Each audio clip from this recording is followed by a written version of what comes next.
Hi hello friends, welcome back to my channel. Agnisakshi ಭಾಗ 7. ಕಾಲೇಜಿಗೆ ಹೋದ ದೀಪ ಕಲ್ಪ ಎಲ್ಲಿದ್ದಾಳೆ ಎಂದು ಅವಳಿಗೆ ಫೋನ್ ಮಾಡಿ ಕಾಲೇಜು ಗೇಟ್ ಹತ್ತಿರ ಕಾಯುತ್ತಿರುತ್ತಾನೆ. 10 ನಿಮಿಷಗಳ ನಂತರ ಗೇಟ್ ಹತ್ತಿರ ಬಂದ ಕಲ್ಪ ಹಾಯ್ ದೀಪು ಎಂದು ಕೈ ಬೀಸುತ್ತಾಳೆ. ಕಲ್ಪಳನ್ನು ನೋಡಿ ದೀಪಕ್ ಕನಿಷ್ಠ ವಿಶ್ ಕೂಡ ಮಾಡದೆ ಹಾಗೆಯೇ ನಿಲ್ಲುತ್ತಾನೆ. ಇದರಿಂದ ಏನಾಯಿತು ಇವತ್ತು, ಕನಿಷ್ಠ ನಗುತ್ತಲೂ ಇಲ್ಲ ಎಂದು ಹತ್ತಿರ ಬಂದು ಏನಾಯಿತು ದೀಪು, ಯಾಕೆ ಹಾಗಿದ್ದೀಯಾ ಎಂದು ಮುದ್ದು ಮಾಡುತ್ತಾ ಕರೆಯುತ್ತಿರುತ್ತಾಳೆ. ಆದರೂ ದೀಪಕ್ ಏನೂ ಮಾತನಾಡಲಿಲ್ಲ. ವಾಹನವಿಲ್ಲದೆ ಒಬ್ಬನೇ ಇದ್ದ ದೀಪಕ್ನನ್ನು ನೋಡಿ ನಿನ್ನ ಕಾರು ಎಲ್ಲಿ ಎಂದು ಕೇಳಿದ ತಕ್ಷಣ ನನ್ನ ಕರ್ಮ, ನನ್ನ ಕಾರ್ ಟೈರ್ ಪಂಚರ್ ಆಯಿತು ಅನ್ನುತ್ತಾನೆ. ಅದಕ್ಕೆ ಅಷ್ಟೊಂದು ಕೋಪವೇಕೆ ಅಂದ್ಲು. ನೀನು ಕಾಲೇಜು ಹತ್ತಿರ ಬರದಿದ್ದರೆ ಸುಮ್ಮನಿರುವುದಿಲ್ಲ ಎಂದು ಗಟ್ಟಿಯಾಗಿ ವಾರ್ನಿಂಗ್ ಕೊಟ್ಟಿದ್ದೆ ಅಲ್ವಾ. ಕ್ಯಾಬ್ ಬುಕ್ ಮಾಡಿಕೊಂಡು ಬರುವಷ್ಟರಲ್ಲಿ ಎಲ್ಲಿ ಲೇಟ್ ಆಗುತ್ತದೋ ಎಂದು ನಿಮ್ಮ ಅಣ್ಣನ ಹತ್ತಿರ ಲಿಫ್ಟ್ ಕೇಳಿದೆ ಅಂದ. ಅಣ್ಣನ ಹತ್ತಿರ ಲಿಫ್ಟ್ ಕೇಳಿದೆಯಾ ಅಂದಾಗ ಮತ್ತೆ ಇನ್ನೇನು ಮಾಡಲಿ, ಇಲ್ಲಿಗೆ ಬರುವುದು ಲೇಟ್ ಆದರೆ ನೀನು ಕಾಳಿ ಮಾತೆ ಅವತಾರ ಎತ್ತುತ್ತೀಯ ಅಲ್ವಾ, ಅದಕ್ಕೆ ಲಿಫ್ಟ್ ಕೇಳಿದೆ ಅಂದ. ಲಿಫ್ಟ್ ಕೇಳಿದ ತಕ್ಷಣ ಏನಾಯಿತು ದೀಪು, ಅಣ್ಣ ಏನಾದರೂ ಅಂದನಾ ಅಂದಾಗ ಏನೂ ಅನ್ನಲಿಲ್ಲಮ್ಮ, ಜಸ್ಟ್ ಸಣ್ಣದೊಂದು ವಾರ್ನಿಂಗ್ ಕೊಟ್ಟರು ಅಷ್ಟೇ ಅಂದ. ವಾರ್ನಿಂಗಾ ಎಂದು ಆಶ್ಚರ್ಯದಿಂದ ಕೇಳುತ್ತಾಳೆ ಕಲ್ಪ. ಹೌದು ಅನ್ನುತ್ತಾನೆ ದೀಪಕ್. ಇತ್ತ ತನ್ನ ಅಜ್ಜಿಯ ಮಾತುಗಳನ್ನು ಕೇಳಿದ ಹಾದಿಗೆ ಏನು ಮಾಡಬೇಕೆಂದೇ ತಿಳಿಯುವುದಿಲ್ಲ. ತಾನು ಏನಾದರೂ ಮಾಡಿ ಗಾನವಿಯನ್ನು ಕಳುಹಿಸಬೇಕೆಂದು ಅಲ್ಲಿಯವರೆಗೂ ಅಂದುಕೊಂಡಿದ್ದನು. ಈಗ ತನ್ನ ಅಜ್ಜಿ ಆಡಿದ ಮಾತುಗಳಿಂದ ತಾನು ತೆಗೆದುಕೊಂಡ ನಿರ್ಧಾರ ಸರಿಯೇ ತಪ್ಪೇ ಎಂದು ಮತ್ತೊಮ್ಮೆ ಆಲೋಚನೆಯಲ್ಲಿ ಬೀಳುತ್ತಾನೆ. ಆದಿ ಆ ಆಲೋಚನೆಗಳೊಂದಿಗೆ ಮೇಲಿರುವ ತನ್ನ ಕೋಣೆಗೆ ಅಡಿ ಇಡುತ್ತಾನೆ. ಆಲೋಚನೆಗಳಲ್ಲಿಯೇ ತನ್ನ ಕೋಣೆಗೆ ಬಂದ ಆದಿ ಕೋಣೆಯನ್ನು ನೋಡಿ ಶಾಕ್ ಆಗುತ್ತಾನೆ. ಅದು ಅಷ್ಟು ಸುಂದರವಾಗಿದೆ. ಕೋಣೆಯನ್ನು ಒಂದು ಹೂವಿನ ತೋಟದಂತೆ ಅಲಂಕರಿಸಿರುತ್ತಾರೆ ಡೆಕೋರೇಷನ್ನವರು. ಸುತ್ತಲೂ ಎಲ್ಲಿ ನೋಡಿದರೂ ಸುಂದರವಾದ ಹೂವುಗಳು, ಮಂಚದ ಮೇಲೆ ಮಲ್ಲಿಗೆ ಹೂವುಗಳು, ಅವುಗಳ ಮಧ್ಯದಲ್ಲಿ ಹಾರ್ಟ್ ಶೇಪ್ನಲ್ಲಿ ಕೆಂಪು ಗುಲಾಬಿಗಳನ್ನು ಹರಡಿ ಅವುಗಳ ಮಧ್ಯದಲ್ಲಿ ಬಿಳಿ ಮಲ್ಲಿಗೆಯಿಂದ ಆದಿ, ಗಾನವಿ ಎನ್ನುವ ಹೆಸರುಗಳನ್ನು ಸುಂದರವಾಗಿ ಬರೆದಿದ್ದಾರೆ. ಪಕ್ಕದ ಟೇಬಲ್ ಮೇಲೆ ಸ್ವೀಟ್ಸ್, ಖಾರ, ಹಣ್ಣುಗಳು ಇವೆ. ಒಂದೆಡೆ ಅಗರಬತ್ತಿಗಳು ತಮ್ಮ ಸುಗಂಧವನ್ನು ಬೀರುತ್ತಿದ್ದರೆ ಇನ್ನೊಂದೆಡೆ ಸೆಂಟ್ ಕ್ಯಾಂಡಲ್ ತಮ್ಮ ಬೆಳಕನ್ನು ಚೆಲ್ಲುತ್ತಾ ಅವುಗಳ ಆರೋಮದಿಂದ ಮನಸ್ಸನ್ನು ಮತ್ತೇರಿಸಿ ಬೇರೊಂದು ಲೋಕಕ್ಕೆ ಕರೆದೊಯ್ಯುತ್ತಿರುವ ಹಾಗಿದೆ. ನಿಜವಾಗಿಯೂ ಮನಸ್ಸು ವಶ ತಪ್ಪುತ್ತಿದೆ. ತಕ್ಷಣ ಬಾಲ್ಕನಿ ಡೋರ್ ತೆಗೆದು ಅಲ್ಲಿಗೆ ಹೋಗಿ ನಿಂತುಕೊಂಡನು. ಕೆಳಗೆ ಸೀತಮ್ಮ ಅಡುಗೆ ಮನೆಯಲ್ಲಿ ಹಾಲು ಕಾಯಿಸಿ ಬೆಳ್ಳಿ ಲೋಟದಲ್ಲಿ ಸುರಿದು ಗಾನವಿಗೆ ಕೊಡಲು ಹೋಗುತ್ತಿರುತ್ತಾಳೆ. ಅಷ್ಟರಲ್ಲಿ ಅಲ್ಲಿಗೆ ಬಂದ ಶಾಂಭವಿ ಸೀತಮ್ಮನ ಹತ್ತಿರ ತನಗೆ ಏನೋ ಬೇಕೆಂದು ಕೇಳಿದಾಗ, ಇರಿಯಮ್ಮ, ಈ ಲೋಟ ಗಾನವಿ ಅಮ್ಮನಿಗೆ ಕೊಟ್ಟು ಬರುತ್ತೇನೆ ಎಂದು ಹೇಳುತ್ತಿರುವಾಗ, 1 ನಿಮಿಷವೇ ಅಲ್ವಾ, ನನಗೆ ಬೇಕಾದುದನ್ನು ಕೊಟ್ಟು ಹೋಗು, ಇಷ್ಟರಲ್ಲಿ ಏನು ಪ್ರಳಯ ಆಗಿ ಹೋಗಲ್ಲ ಎಂದ ಕೂಡಲೇ ಈಗ ತಪ್ಪದೆ ಸೀತಮ್ಮ ಶಾಂಭವಿ ಕೇಳಿದ್ದನ್ನು ತೆಗೆಯಲು ಪಕ್ಕಕ್ಕೆ ಹೋಗುತ್ತಾಳೆ. ಸೀತಮ್ಮ ಅತ್ತ ಹೋಗುತ್ತಿದ್ದಂತೆ ಶಾಂಭವಿ ಆ ಹಾಲಿನ ಲೋಟದಲ್ಲಿ ಏನೋ ಬೆರೆಸುತ್ತಾ ಒಂದು ಕುಟಿಲ ನಗು ಬೀರುತ್ತಾಳೆ. ಇಷ್ಟರಲ್ಲಿ ಸೀತಮ್ಮ ಬರುವುದನ್ನು ನೋಡಿ ತಡವರಿಸುತ್ತಾ, ತನ್ನಿರಾ ಸೀತಮ್ಮ ಅನ್ನಲು, ಹೀಗೋ ಅಮ್ಮ, ನೀವು ಕೇಳಿದ್ದು ಎಂದು ಹೇಳಿ ಆ ಗ್ಲಾಸ್ ತೆಗೆದುಕೊಂಡು ಅಲ್ಲಿಂದ ಹೊರಟು ಹೋಗುತ್ತಾಳೆ. ಹೋಗುತ್ತಿರುವ ಸೀತಮ್ಮನನ್ನು ನೋಡಿ ಶಾಂಭವಿ ನಗುತ್ತಾಳೆ. ಹೋಗು ಸೀತಮ್ಮ ಹೋಗು, ನೀವು ಅಂದುಕೊಂಡಂತೆ ಇಂದು ಅವರಿಬ್ಬರ ಮಧ್ಯೆ ಏನೂ ನಡೆಯುವುದಿಲ್ಲ ಎಂದುಕೊಂಡು ತನ್ನ ರೂಮಿಗೆ ಹೋಗುತ್ತಾಳೆ. ಇಷ್ಟರಲ್ಲಿ ಸೀತಮ್ಮ ಹಾಲಿನ ಲೋಟ ತೆಗೆದುಕೊಂಡು ಗಾನವಿ ಹತ್ತಿರ ಬಂದು ಅದನ್ನು ಅವಳ ಕೈಗೆ ಕೊಟ್ಟು, ಬನ್ನಿ ಅಮ್ಮ, ನಿಮ್ಮನ್ನು ಚಿಕ್ಕ ಯಜಮಾನರ ಕೋಣೆ ಹತ್ತಿರ ಬಿಟ್ಟು ಬರುತ್ತೇನೆ ಅನ್ನಲು, ಅಲ್ಲಿಯವರೆಗೂ ಆದಿ ಆಲೋಚನೆಗಳಲ್ಲಿ ತೇಲಾಡುತ್ತಿದ್ದ ಅವಳ ಮನಸ್ಸು ಸಹಜವಾಗಿ ಮೊದಲ ರಾತ್ರಿ ಅಂದರೆ ಯಾವ ಹೆಣ್ಣು ಮಗಳಿಗಾದರೂ ಇರುವ ಭಯದಿಂದ ಅವಳ ಅಂಗೈಯಲ್ಲಿ ಸಣ್ಣಗೆ ಬೆವರು ಬರುತ್ತದೆ. ಕೈಗಳನ್ನು ಉಜ್ಜಿಕೊಳ್ಳುತ್ತಾ ಹೆಜ್ಜೆ ಮುಂದೆ ಇಡಲು ಹಿಂಜರಿಯುತ್ತಿದ್ದರೆ ಅಲ್ಲಿಯೇ ನಿಂತಿದ್ದ ಗಾನವಿಯ ಸಂಕೋಚವನ್ನು ಗಮನಿಸಿದ ಅರುಂಧತಿ ಅವರು ಅವಳನ್ನು ಹತ್ತಿರಕ್ಕೆ ಕರೆದುಕೊಂಡು, ನೋಡು ಗಾನವಿ, ಈ ರಾತ್ರಿ ಯಾವ ಹುಡುಗಿಗಾದರೂ ಹೀಗೆಯೇ ಇರುತ್ತದೆ, ಭಯಪಡಬೇಡ. ಆದಿ ಅಪರಂಜಿ, ಬಂಗಾರ. ಮೇಲ್ನೋಟಕ್ಕೆ ಕಠಿಣವಾಗಿ ಕಾಣುತ್ತಾನೆ, ಆದರೆ ಅವನ ಮನಸ್ಸಿನ ಆಳವನ್ನು ನೋಡಿದವರಿಗೆ ಮಾತ್ರ ತಿಳಿಯುತ್ತದೆ ಅವನ ಮನಸ್ಸು ಬೆಣ್ಣೆ ಎಂದು. ಒಮ್ಮೆ ಅವನು ಯಾರನ್ನಾದರೂ ತನ್ನವರು ಎಂದುಕೊಂಡರೆ ಎಂದಿಗೂ ಅವರನ್ನು ಬಿಟ್ಟು ಕೊಡುವುದಿಲ್ಲ. ಆದಿ ಮನಸ್ಸನ್ನು ಅರ್ಥ ಮಾಡಿಕೊಳ್ಳಲು ಪ್ರಯತ್ನಿಸು, ಸಂತೋಷವಾಗಿ ಅವನಿಗೆ ಹತ್ತಿರವಾಗು. ಅವನ ಸಾಂಗತ್ಯದಲ್ಲಿ ನಿನ್ನ ಜೀವನವನ್ನು ಹಸನು ಮಾಡಿಕೊ ಎಂದು 4 ಒಳ್ಳೆಯ ಮಾತುಗಳನ್ನು ಹೇಳಿ ಹೋಗು ಗಾನವಿ. ಅವನ ಹತ್ತಿರ ಹೋಗಿ ನಿನ್ನ ಮನಸ್ಸನ್ನು ಅವನಿಗೆ ಕೊಟ್ಟು ನಿನ್ನ ಗಂಡನ ಪ್ರೇಮವನ್ನು ಪೂರ್ತಿಯಾಗಿ ಪಡೆದುಕೋ. ಆದಷ್ಟು ಬೇಗ ನನಗೊಂದು ಮರಿ ಮೊಮ್ಮಗುವನ್ನು ಕೊಡು ಎಂದು ಅವಳ ಹಣೆಯ ಮೇಲೆ ಪ್ರೀತಿಯಿಂದ ಮುತ್ತಿಟ್ಟಾಗ ಗಾನವಿಯಲ್ಲಿ ಸಣ್ಣ ನಾಚಿಕೆ ಉಂಟಾಗಿ ಸ್ವಲ್ಪ ಭಯ ಕಡಿಮೆಯಾಗುತ್ತದೆ.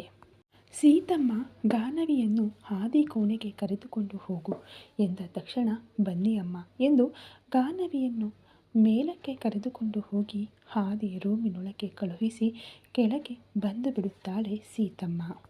ಕೋಣೆಯೊಳಗೆ ಅಡಿಯಿಟ್ಟ ಗಾನವಿ ಆ ಕೋಣೆಯನ್ನು ನೋಡಿ ಕಣ್ಣುಗಳನ್ನು ದೊಡ್ಡದು ಮಾಡಿ ನೋಡುತ್ತಾ ನಿಂತು ಬಿಡುತ್ತಾಳೆ. ಆ ಡೆಕೋರೇಷನ್ ನೋಡಿ ಮತ್ತೊಮ್ಮೆ ನಾಚಿಕೆಯ ಮೊಗ್ಗು ಆಗಿಬಿಡುತ್ತಾಳೆ.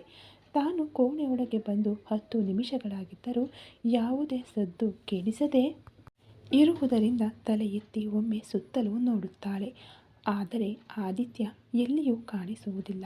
ಇವರು ಎಲ್ಲಿಯೂ ಇಲ್ಲವಲ್ಲ ಎಂದುಕೊಳ್ಳುತ್ತಾ ನೋಡುತ್ತಿರುವ ಗಾನವಿಗೆ ಬಾಲ್ಕನಿ ಡೋರ್ ಸ್ವಲ್ಪ ಓಪನ್ ಆಗಿರುವುದನ್ನು ಗಮನಿಸಿ ಅತ್ತ ಕಡೆ ಹೋಗುತ್ತಾಳೆ. ಬಾಗಿಲನ್ನು ಓರೆಗಣ್ಣಿನಿಂದ ಸ್ವಲ್ಪ ಓಪನ್ ಮಾಡಿ ನೋಡುವಾಗ ಆದಿ ಪಂಚೆ ಶರ್ಟ್ನಲ್ಲಿ ಹುಣ್ಣಿಮೆ ಚಂದ್ರನಂತೆ ಮಿನುಗುತ್ತಿರುತ್ತಾನೆ. ಒಂದು ಕ್ಷಣ ತನ್ನ ಗಂಡನ ಅಂದವನ್ನು ಹಾಗೆಯೇ ನೋಡುತ್ತಾ ನಿಂತು ಬಿಡುತ್ತಾಳೆ ಗಾನವಿ. ಆಕಾಶದಲ್ಲಿರುವ ಆ ಪೂರ್ಣ ಚಂದ್ರನಿಗೆ ಸ್ಪರ್ಧೆ ನೀಡುವಷ್ಟು ಅಂದ ಆದಿಗೆ ಸ್ವಂತ. ಬಿಳಿ ಪಂಚೆಯಲ್ಲಿ ಮನ್ಮಥನಂತೆ ಕಾಣುತ್ತಿದ್ದಾನೆ. ಹಾಲಿನಂತಹ ಬಿಳುಪು, ಚೂಪಾದ ಮೂಗು, ಗುಲಾಬಿ ತುಟಿಗಳು, ಆಗಾಗ ತಂಟೆ ಮಾಡುತ್ತಾ ಹಣೆಯ ಮೇಲೆ ಬೀಳುತ್ತಿರುವ ರೇಷ್ಮೆ ಕೂದಲು. ಆದಿಯನ್ನು ನೋಡುತ್ತಾ ನಿಂತು ಬಿಡುತ್ತಾಳೆ ಗಾನವಿ. ಆದರೆ ತಾನು ಬಂದು ಎಷ್ಟೋ ಹೊತ್ತಾದರೂ ಆದಿ ಕನಿಷ್ಠ ತನ್ನ ಕಡೆಗೆ ನೋಡಲೇ ಇಲ್ಲ. ಏನೋ ತೀವ್ರವಾಗಿ ಆಲೋಚಿಸುತ್ತಿರುವಂತೆ ಅವನ ಹುಬ್ಬುಗಳೆರಡು ಗಂಟು ಬಿದ್ದಿವೆ. ಅವನ ಹಣೆಯ ಮೇಲಿನ ನೆರಿಗೆಗಳು ಹೇಳದೆ ಹೇಳುತ್ತಿವೆ ಅವನು ದೀರ್ಘಾಲೋಚನೆಯಲ್ಲಿ ಇದ್ದಾನೆ ಎಂದು. ಅವನ ನೋಟ ಪ್ರಶಾಂತವಾಗಿರುವ ಆಕಾಶದ ಕಡೆಗೆ ನೋಡುತ್ತಾ ಕೈಕಟ್ಟಿ ಹುಣ್ಣಿಮೆ ಚಂದ್ರನ ಕಡೆಗೆ ಏಕಾಗ್ರತೆಯಿಂದ ನೋಡುತ್ತಿದ್ದಾನೆ. ಎಷ್ಟೊತ್ತಿಗೋ ತನ್ನ ಕಡೆಗೆ ನೋಡದಿದ್ದಾಗ ತಾನು ಅಲ್ಲಿಯೇ ಇದ್ದೇನೆ ಎಂಬುದರ ಕುರುಹಾಗಿ ಮೆಲ್ಲಗೆ ಕೆಮ್ಮುತ್ತಾಳೆ. ಆಗ ಎಚ್ಚೆತ್ತ ಆದಿ ಹಿಂದಕ್ಕೆ ತಿರುಗದೆಯೇ ಗಾನವಿಯ ಮೈಯಿಂದ ಬರುತ್ತಿರುವ ಸಹಜ ಪರಿಮಳಕ್ಕೆ ಮನಸ್ಸು ಮತ್ತೊಮ್ಮೆ ವಶ ತಪ್ಪುತ್ತಿದ್ದರೆ ಹಿಂದಿರುಗಿ ಒಮ್ಮೆ ಗಾನವಿಯ ಕಡೆಗೆ ನೋಡುತ್ತಾನೆ. ಅಚ್ಚು ಇಳಿದು ಸ್ವರ್ಗದಿಂದ ಧರೆಗೆ ಬಂದ ದೇವಕನ್ಯೆಯಂತೆ ಇರುತ್ತಾಳೆ ಗಾನವಿ. ಬಿಳಿ ಸೀರೆ, ತಲೆ ಸ್ನಾನ ಮಾಡಿ ಉದ್ದವಾಗಿ ಹೆಣೆದ ಜಡೆ, ಜಡೆಯ ತುಂಬ ಮುಡಿದ ಮಲ್ಲಿಗೆ ಹೂವುಗಳು, ಕಮಲದಂತಹ ಕಣ್ಣುಗಳು, ಅವಳಿಗೆ ಮತ್ತಷ್ಟು ಅಂದ ಹೆಚ್ಚಿಸುವಂತೆ ಹಚ್ಚಿದ ಕಾಡಿಗೆ, ಚೂಪಾದ ಮೂಗು, ನಾಚಿಕೆಯಿಂದ ಕೆಂಪೇರಿದ ಕೆನ್ನೆಗಳು, ತೊಂಡೆ ಹಣ್ಣಿನಂತೆ ಕೆಂಪಗೆ ಹುರಿಯುತ್ತಿರುವ ತುಟಿಗಳು. ಸಂಕೋಚದಿಂದ ತಲೆ ಬಗ್ಗಿಸಿ ನಿಂತ ಗಾನವಿಯನ್ನು ನೋಡಿ ನಿಜವಾಗಿಯೂ ಅವರ ಅಜ್ಜಿಯ ಆಯ್ಕೆಯನ್ನು ಮೆಚ್ಚಿಕೊಳ್ಳದೆ ಇರಲು ಸಾಧ್ಯವಾಗಲಿಲ್ಲ ಆದಿಗೆ. ಮೆಲ್ಲಗೆ ಅವಳ ಕಡೆಗೆ ಹೆಜ್ಜೆ ಹಾಕುತ್ತಾನೆ ಆದಿ. ಆದಿಯ ಹೆಜ್ಜೆಗಳ ಸದ್ದು ತನಗೆ ಹತ್ತಿರವಾಗಿ ಕೇಳಿಸುತ್ತಿದ್ದಂತೆ ಗಾನವಿಯ ಎದೆ ಬಡಿತದ ವೇಗ ಮತ್ತಷ್ಟು ಹೆಚ್ಚುತ್ತದೆ. ಅವಳಿಗೆ ಹತ್ತಿರವಾಗಿ ಬಂದು ಅವಳ ಎದುರಿಗೆ ನಿಲ್ಲುತ್ತಾನೆ. ಆದರೂ ಗಾನವಿ ತಲೆ ಎತ್ತದಿದ್ದಾಗ ನೇರವಾಗಿ ಅವಳ ಕಡೆಗೆ ನೋಡುತ್ತಾ, ನಿನ್ನ ಹೆಸರೇನು ಎಂದು ಕೇಳುತ್ತಾನೆ ಆದಿ. ಆದಿತ್ಯನ ಪ್ರಶ್ನೆಗೆ ತಲೆ ಎತ್ತಿ ಅವನ ಕಡೆಗೆ ದೃಷ್ಟಿಸಿ ನೋಡುತ್ತಾ ನಿಲ್ಲುತ್ತಾಳೆ ಗಾನವಿ. ಕನಿಷ್ಠ ನನ್ನ ಹೆಸರು ಕೂಡ ತಿಳಿದುಕೊಳ್ಳದೆ ಮದುವೆ ಮಾಡಿಕೊಂಡರಾ ಎಂದು. ಏನೂ ಮಾತನಾಡದೆ ತನ್ನತ್ತ ನೋಡುತ್ತಿರುವ ಗಾನವಿಯನ್ನು ನೋಡಿ, ನಿನ್ನ ಹೆಸರೇನು ಎಂದು ಕೇಳಿದೆ ಎಂದು ಗಂಭೀರವಾಗಿ ಕೇಳಿದಾಗ ಗಾನವಿ ಎಂದು ಹೇಳುತ್ತಾಳೆ. ಗಾನವಿ ಸುಂದರವಾದ ಹೆಸರು ಅಂದುಕೊಳ್ಳುತ್ತಾನೆ. ಬೆದರಿದ ಕಣ್ಣುಗಳಿಂದ ಗಾನವಿ ಎಂದು ಹೇಳಿ ತನ್ನ ಕಡೆ ನೋಡಿದ ತಕ್ಷಣ ಪಟ್ಟನೆ ತಲೆ ತಗ್ಗಿಸಿದ ಗಾನವಿಯನ್ನು ನೋಡಿ ಮೆಲ್ಲಗೆ ನಗುತ್ತಾ ಮೊಲದ ಮರಿಯಂತೆ ಭಯಪಡುತ್ತಿರುವ ಗಾನವಿಯನ್ನು ನೋಡಿ ಅವಳ ಗಲ್ಲ ಹಿಡಿದು ಮೇಲೆತ್ತಿದಾಗ ಆದಿಯನ್ನು ಒಮ್ಮೆ ನೋಡಿ ತಕ್ಷಣ ಕಣ್ಣು ತಗ್ಗಿಸುತ್ತಾಳೆ. ಆದಿ ಅವಳ ಭುಜದ ಮೇಲೆ ಕೈ ಹಾಕಿದಾಗ ಗಾನವಿಯ ಮೈ ಜುಮ್ಮೆನ್ನುತ್ತದೆ. ಅದರಿಂದ ಮತ್ತಷ್ಟು ಮುದುಡಿಕೊಳ್ಳುತ್ತಾಳೆ. ತನ್ನ ಭುಜದ ಸುತ್ತಲೂ ಕೈ ಹಾಕಿ ಅವಳನ್ನು ಒಳಗೆ ಕರೆದುಕೊಂಡು ಹೋಗುತ್ತಾನೆ. ತನ್ನ ಅಜ್ಜಿಯ ಮಾತುಗಳ ಕಾರಣ ಗಾನವಿಯ ಬಗ್ಗೆ ಯೋಚಿಸಿ ಒಂದು ಅಭಿಪ್ರಾಯಕ್ಕೆ ಬರುತ್ತಾನೆ.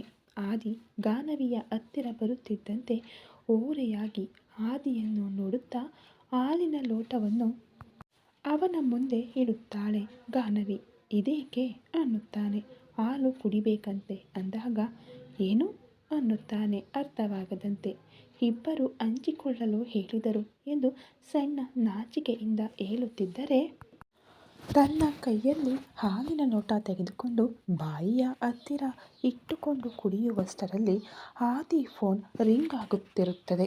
ಒಮ್ಮೆ ನಿರ್ಲಕ್ಷ್ಯ ಮಾಡಿದ ಆದಿ ನಿಲ್ಲದೆ ಕಂಟಿನ್ಯೂ ಆಗಿ ರಿಂಗ್ ಆಗುತ್ತಿರುವ ಫೋನ್ ಸೌಂಡಿಗೆ ಹಾಲಿನ ಲೋಟ ಪಕ್ಕಕ್ಕೆ ಇಟ್ಟು ಲ್ಯಾಂಪ್ ಟೇಬಲ್ ಮೇಲಿದ್ದ ಫೋನ್ ತನ್ನ ಕೈಗೆ ತೆಗೆದುಕೊಂಡಾಗ ಅದು ವಿದ್ಯಾಪುರಂ ಚಾರಿ ಅವರಿಂದ ಆಗಿದ್ದರಿಂದ ಅದು ಇಂಪಾರ್ಟೆಂಟ್ ಕಾಲ್ ಆಗಿದ್ದರಿಂದ ತಕ್ಷಣ ಲಿಫ್ಟ್ ಮಾಡುತ್ತಾನೆ.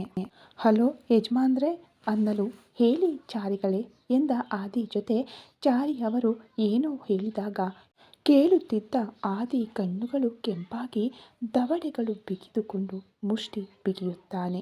ಅಲ್ಲಿಯವರೆಗೂ ಮಂಜಿನ ಪರ್ವತದಂತಿದ್ದ ಆದಿಯ ಮುಖ ಫೋನ್ ಬಂದ ನಂತರ ಅಗ್ನಿ ಪರ್ವತದ ಲಾವಾದಂತೆ ಕೆಂಪಗೆ ಬದಲಾಗುತ್ತದೆ.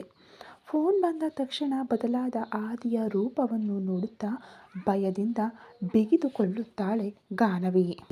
ಫೋನ್ನಲ್ಲಿ ಅವರು ಹೇಳಿದ್ದನ್ನು ಪೂರ್ತಿಯಾಗಿ ಕೇಳಿ ಕೆಂಪಾದ ಕಣ್ಣುಗಳೊಂದಿಗೆ ಫೋನ್ ಇಟ್ಟು ಎದುರಿಗೆ ಬೆದರಿ ತನ್ನನ್ನೇ ನೋಡುತ್ತಿರುವ ಗಾನವಿಯನ್ನು ನೋಡಿ ಆವೇಶದಿಂದ ಕೆನ್ನೆಗೆ ಬಲವಾಗಿ ಒಂದು ಏಟು ಕೊಡುತ್ತಾನೆ. ಮೊದಲೇ ಹಕ್ಕಿ ಮರಿಯಂತಿರುವ ಗಾನವಿ ಆದಿತ್ಯ ಬಲವಾಗಿ ಹೊಡೆದ ಏಟಿಗೆ 2 ಸುತ್ತು ಗಿರ್ರನೆ ತಿರುಗಿ ಅಲ್ಲಿದ್ದ ಸೋಫಾದಲ್ಲಿ ಬಿದ್ದು ಹೋಗುತ್ತಾಳೆ.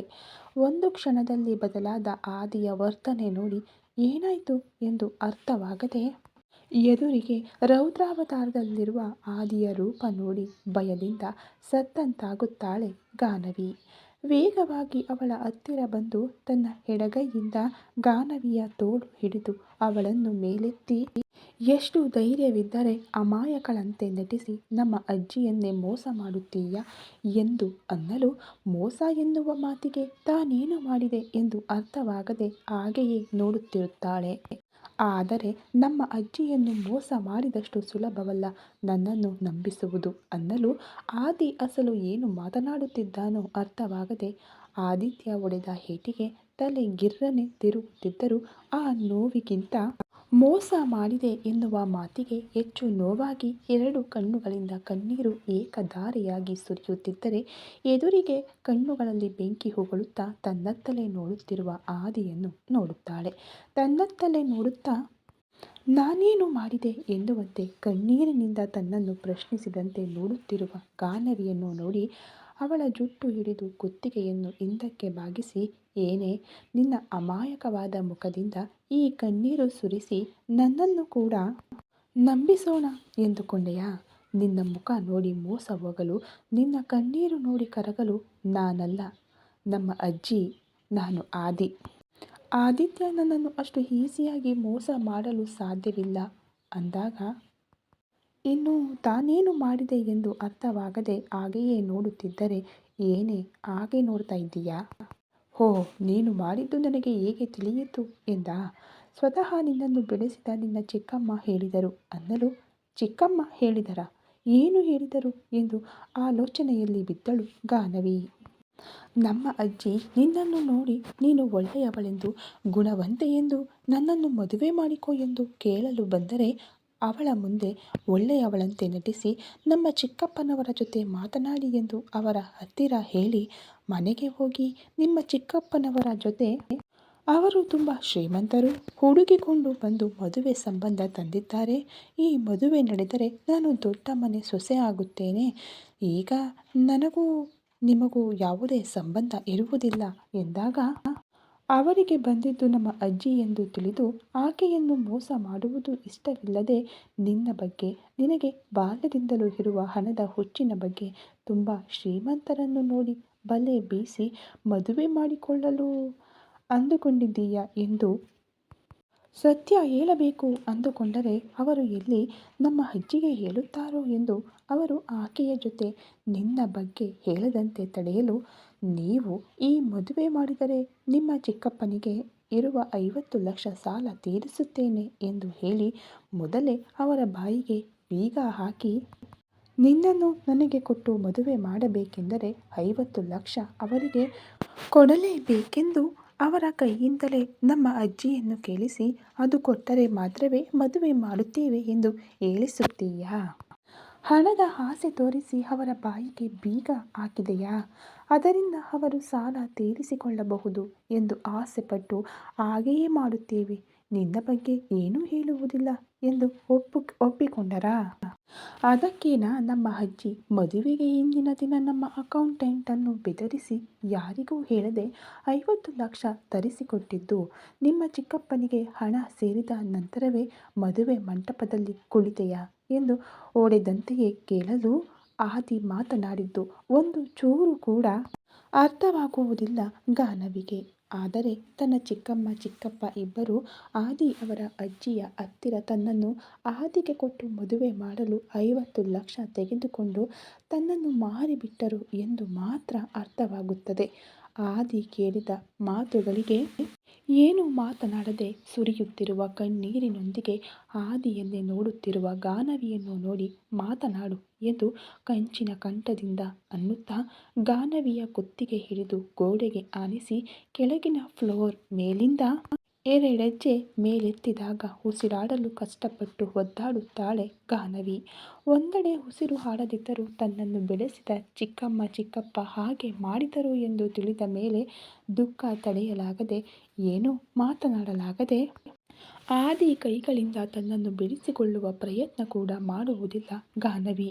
ಒಂದೆಡೆ ಉಸಿರು ನಿಂತು ಹೋಗುವಂತಿದ್ದರೂ ಉತ್ತರ ಕೊಡದ ಗಾನವಿಯನ್ನು ನೋಡಿ ನಿನ್ನ ಮೋಸ ಬಯಲಾಯಿತು ಎಂದು ಮಾತು ಕೂಡ ಬರುತ್ತಿಲ್ಲವೇ? ಇಲ್ಲ ಹೊಸದಾಗಿ ನನ್ನನ್ನು ನಂಬಿಸಲು ಇನ್ನೇನು ಹೊಸ ನಾಟಕ ಆಡಬೇಕು ಎಂದು ಯೋಚಿಸ್ತಾ ಇದ್ದೀಯಾ ಎಂದು ಅನ್ನುತ್ತಾ ಒಮ್ಮೆಲೆ ಫೋರ್ಸ್ ಆಗಿ ಅವಳನ್ನು ಬಿಟ್ಟು ಬಿಡಲು ಪಕ್ಕದಲ್ಲಿದ್ದ ಟೇಬಲ್ ಮೇಲೆ ಬಿದ್ದು ಹಣೆ ಚೆಚ್ಚಿಕೊಳ್ಳುತ್ತಾಳೆ ಗಾನವಿ.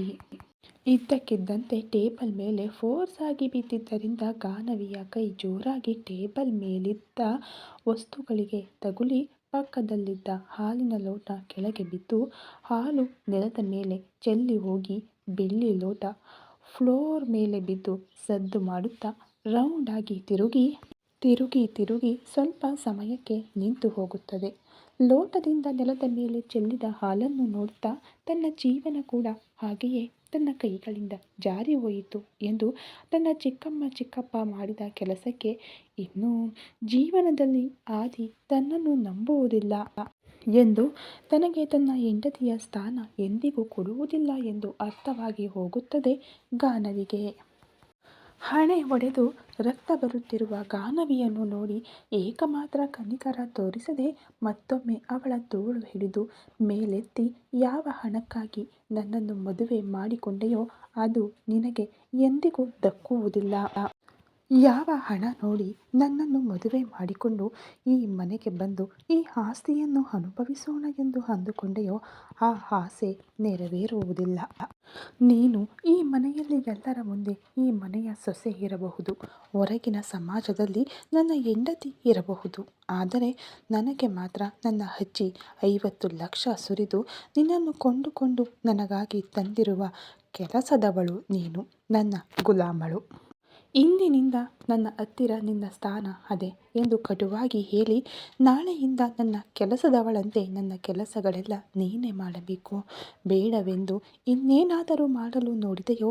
ಇಲ್ಲಿ ಏನು ನಡೆಯಿತೋ ಮನೆಯಲ್ಲಿ ಯಾರಿಗಾದರೂ ಹೇಳಲು ನೋಡಿದೆಯೋ? ಮುಖ್ಯವಾಗಿ ನಿನ್ನನ್ನು ಎಷ್ಟೋ ನಂಬಿದ ನಮ್ಮ ಅಜ್ಜಿಗೆ ನಮ್ಮಿಬ್ಬರ ಮಧ್ಯೆ ನಡೆದದ್ದು ಏನಾದರೂ ಹೇಳಿದೆಯೋ? ನನ್ನಲ್ಲಿರುವ ರಾಕ್ಷಸನನ್ನು ನೋಡುತ್ತೀಯಾ? ಏನು ಅರ್ಥವಾಯಿತಾ ಎಂದು ಗರ್ಜಿಸುವ ಸ್ವರದಲ್ಲಿ ಕೇಳಿದಾಗ ಆಗಲೇ ಆದಿ ಕುತ್ತಿಗೆಯನ್ನು ಜೋರಾಗಿ ಹಿಡಿದಿದ್ದರಿಂದ ಆ ನೋವಿಗೆ ಮಾತು ಕೂಡ ಹೊರಗೆ ಬರದೇ ಇದ್ದಾಗ ಕಣ್ಣೀರಿನಿಂದಲೇ ತಲೆ ಅಡ್ಡಲಾಗಿ ಆಡಿಸಿದಾಗ ಆದಿಗೆ ಈಗೋ ಸ್ಯಾಟಿಸ್ಫೈ ಆದಂತೆ ಒಂದೇ ಎಸೆತಕ್ಕೆ ಅವಳನ್ನು ಬಿಸಾಡಿದಂತೆ ಬಿಸಾಡಿ ಅಲ್ಲಿಂದ ಬೆಡ್ ಹತ್ತಿರ ಹೋಗಿ ಡೆಕೋರೇಷನ್ ಮಾಡಿದ ಬೆಡ್ ಮೇಲಿದ್ದ ಬೆಡ್ಶೀಟನ್ನು ಒಂದೇ ಏಟಿಗೆ ಎಳೆದು ಕೆಳಗೆ ಬಿಸಾಡಿ ಉಳಿದುದನ್ನು ಕೊಡವಿ ಬೆಡ್ ಏರುತ್ತಾನೆ. ಆದಿ ಒಮ್ಮೆಲೆ ಬಿಟ್ಟು ಬಿಟ್ಟಿದ್ದರಿಂದ ಫೋರ್ಸ್ ಆಗಿ ಕೆಳಗೆ ಬಿದ್ದು ಹೋಗುತ್ತಾಳೆ ಗಾನವಿ. ಆದರೂ ತನ್ನನ್ನು ಏಕಮಾತ್ರ ಲೆಕ್ಕಿಸದ ಆದಿಯನ್ನು ನೋಡಿ ಅಲ್ಲಿಯವರೆಗೂ ತನ್ನ ಗಂಡನ ಕಣ್ಣುಗಳಲ್ಲಿ ತನ್ನ ಮೇಲಿನ ಪ್ರೀತಿಯನ್ನು ಮಾತ್ರ ನೋಡಬೇಕೆಂದುಕೊಂಡಿದ್ದ ಗಾನವಿಗೆ ಕ್ಷಣದಲ್ಲಿ ಬದಲಾಗಿ ಹೋದ ತನ್ನ ಜೀವನಕ್ಕೆ ಕಣ್ಣೀರು ಸುರಿಸುವುದನ್ನು ಬಿಟ್ಟು ಇನ್ನೇನು ಮಾಡಲಾಗುವುದಿಲ್ಲ. ಕೆಳಗೆ ಬಿದ್ದ ಗಾನವಿ ಒಂದು ಮೂಲೆಗೆ ಹೋಗಿ ಮುದುರಿಕೊಂಡು ಮಲಗಿ ಫೋನ್ ಬರುವ ಮುನ್ನ ಆದಿ ಕಣ್ಣುಗಳಲ್ಲಿ ಒಂದು ಕ್ಷಣ ತನ್ನ ಮೇಲೆ ಕಂಡ ಪ್ರೀತಿಯೋ ಅಥವಾ ಇಷ್ಟವೋ ಇನ್ನೇನೋ ಭಾವವೋ ಇನ್ನೂ ಅವನ ಕಣ್ಣುಗಳಲ್ಲಿ ಎಂದಿಗೂ ಕಾಣುವುದಿಲ್ಲ ಎಂದು ಅರ್ಥವಾಗಿ ಬಾಲ್ಯದಿಂದಲೂ ತನಗೆ ಎಲ್ಲವೂ ಸಿಕ್ಕಂತೆಯೇ ಸಿಕ್ಕಿ ದೂರವಾಗುತ್ತವೆ ಎಂದು ತಿಳಿದು ಸೌಂಡ್ ಹೊರಗೆ ಬರದಂತೆ ಅಳುತ್ತಲೇ ಕಣ್ಣುಗಳನ್ನು ಮುಚ್ಚಿಕೊಳ್ಳುತ್ತಾಳೆ. ಮುಚ್ಚಿದ ತನ್ನ ಕಣ್ರೆಪ್ಪೆಗಳ ಮರೆಯಲ್ಲಿ ಕಳೆದು ಹೋದ ತನ್ನ ಜೀವನ ನೆನಪಾಗುತ್ತಿರುತ್ತದೆ ಗಾನವಿಗೆ. ಚಿಕ್ಕಂದಿನಲ್ಲೇ ತನ್ನ ತಂದೆ ತಾಯಿ ಆಕ್ಸಿಡೆಂಟ್ನಲ್ಲಿ ತೀರಿಕೊಂಡಿದ್ದರಿಂದ ಯಾರೂ ಇಲ್ಲದ ತನ್ನನ್ನು ಕರೆತಂದ ಚಿಕ್ಕಮ್ಮ ಚಿಕ್ಕಪ್ಪ ತನ್ನನ್ನು ಅವರ ಮನೆಯಲ್ಲಿ ಕೆಲಸದವಳಂತೆ ಬೆಳೆಸುತ್ತಾರೆ. ಅವರ ಚಿಕ್ಕಮ್ಮ ಯಾವಾಗಲೂ ಗಾನವಿಯನ್ನು ನಿನ್ನ ಜಾತಕ ನತದೃಷ್ಟ ಜಾತಕ ಎಂದು, ಅದಕ್ಕೆ ಚಿಕ್ಕಂದಿನಲ್ಲೇ ತಂದೆ ತಾಯಿಯನ್ನು ನುಂಗಿ ಹಾಕಿದೆ ಎಂದು, ನಿನ್ನ ಜಾತಕದಲ್ಲಿ ಸುಖ ಪಡುವ ಬರವಣಿಗೆ ಇಲ್ಲ ಎಂದು, ಯಾರೂ ಇಲ್ಲದ ನಿನ್ನನ್ನು ಹಾಗೆ ಬಿಡಲಾಗದೆ ಪಾಪ ಎಂದು ನಿನ್ನನ್ನು ತಂದು ಸಾಕುತ್ತಿದ್ದೇವೆ ಎಂದು ಯಾವಾಗಲೂ ತನ್ನನ್ನು ಬೈಯುತ್ತಲೇ ಇರುತ್ತಾಳೆ. ಆ ಬೈಗುಳ ತನಗೆ ಅಭ್ಯಾಸವಾಗಿ ಹೋಗಿದ್ದರೂ ಯಾರ ಪ್ರೀತಿಗೂ ನೋಡದ ತನ್ನ ಜೀವನದಲ್ಲಿ ತನ್ನನ್ನು ಮದುವೆಯಾಗುವ ತನ್ನ ಗಂಡನಾದರೂ ತನ್ನನ್ನು ಪ್ರೀತಿಸುತ್ತಾನೆ ಎಂದು ಎಲ್ಲೋ ಒಂದು ಸಣ್ಣ ಆಸೆ ಇತ್ತು ಅವಳಿಗೆ. ಆದರೆ ಇಂದು ನಡೆದ ಘಟನೆಯಿಂದ ತನ್ನ ಚಿಕ್ಕಮ್ಮ ಆಡಿದ ಮಾತುಗಳು ನಿಜವೇ ಎಂದು ತನಗೆ ಜೀವನದಲ್ಲಿ ಸುಖ ಪಡುವ ಬರವಣಿಗೆ ಇಲ್ಲ ಎಂದು ತೀರ್ಮಾನವಾಗಿ ತೀರಿಕೊಂಡ ತನ್ನ ತಂದೆ ತಾಯಿಯನ್ನು ನೆನಪಿಸಿಕೊಂಡು ಅವರ ಜೊತೆ ತನ್ನನ್ನು ಕೂಡ ಕರೆದೊಯ್ಯದೆ ಒಬ್ಬಂಟಿಯಾಗಿ ಬಿಟ್ಟು ಹೋದದ್ದಕ್ಕೆ ಬಿಕ್ಕಿ ಬಿಕ್ಕಿ ಅಳುತ್ತಾಳೆ ಗಾನವಿ. ಎಷ್ಟು ಹತ್ತರೂ ತನ್ನ ಕಣ್ಣೀರು ಮಾತ್ರ ಬತ್ತಲಿಲ್ಲ. ತನ್ನರಿವಿಲ್ಲದೆ ಸ್ವೇಚ್ಛೆಯಾಗಿ ಸುರಿಯುತ್ತಿರುವ ಕಣ್ಣೀರನ್ನು ಒರೆಸುವ ಪ್ರಯತ್ನ ಮಾಡಲಿಲ್ಲ ಗಾನವಿ. ಎಷ್ಟೊತ್ತಿಗೋ ಹತ್ತು ಕಣ್ಣೀರಿನೊಂದಿಗೆ ಬೆಳಗಿನ ಜಾವ ನಿದ್ದೆಗೆ ಜಾರುತ್ತಾಳೆ ಗಾನವಿ. ಬೆಡ್ ಮೇಲೆ ಮಲಗಿದ ಆದಿಗೆ ಎಷ್ಟೊತ್ತಿಗೂ ನಿದ್ದೆ ಬರುವುದಿಲ್ಲ. ಅಸಲು ತನ್ನ ಅಜ್ಜಿ ಹಾಗೆ ಹೇಗೆ ಗಾನವಿಯನ್ನು ನಂಬಿದರು? ತನಗಾಗಿ ಯಾರಿಗೂ ಹೇಳದೆ ಹಣ ಯಾಕೆ ಕೊಟ್ಟರು? ಎಷ್ಟು ಯೋಚಿಸಿದರೂ ಅರ್ಥವಾಗದೆ ಆ ಆಲೋಚನೆಗಳೊಂದಿಗೆ ಎಷ್ಟೊತ್ತಿಗೋ ನಿದ್ದೆ ಹೋಗುತ್ತಾನೆ. ಹಾಗೆ ಎಷ್ಟೋ ಆನಂದವಾಗಿ ಮಧುರವಾದ ನೆನಪುಗಳೊಂದಿಗೆ ಕಳೆಯಬೇಕಾಗಿದ್ದ ಆ ರಾತ್ರಿ ಅವರಿಬ್ಬರ ಜೀವನದಲ್ಲಿ ಕಾಳರಾತ್ರಿಯಾಗಿ ಉಳಿದು ಹೋಯಿತು. ಈ ಸ್ಟೋರಿ ನಿಮಗೆಲ್ಲ ಇಷ್ಟ ಆಗ್ತಾ ಇದೆ ಅಂತ ಅನ್ಕೋತೀನಿ ಫ್ರೆಂಡ್ಸ್. ಈ ಸ್ಟೋರಿ ಇನ್ನೂ ಇದೆ. ಸ್ಟೋರಿ ಇಷ್ಟ ಆದರೆ ಲೈಕ್ ಮಾಡಿ, ಶೇರ್ ಮಾಡಿ, ಕಮೆಂಟ್ ಮಾಡಿ, ಹಾಗೆ ಸಬ್ಸ್ಕ್ರೈಬ್ ಮಾಡಿಕೊಂಡು ವಿಡಿಯೋ ನೋಡಿ. Thank you so much.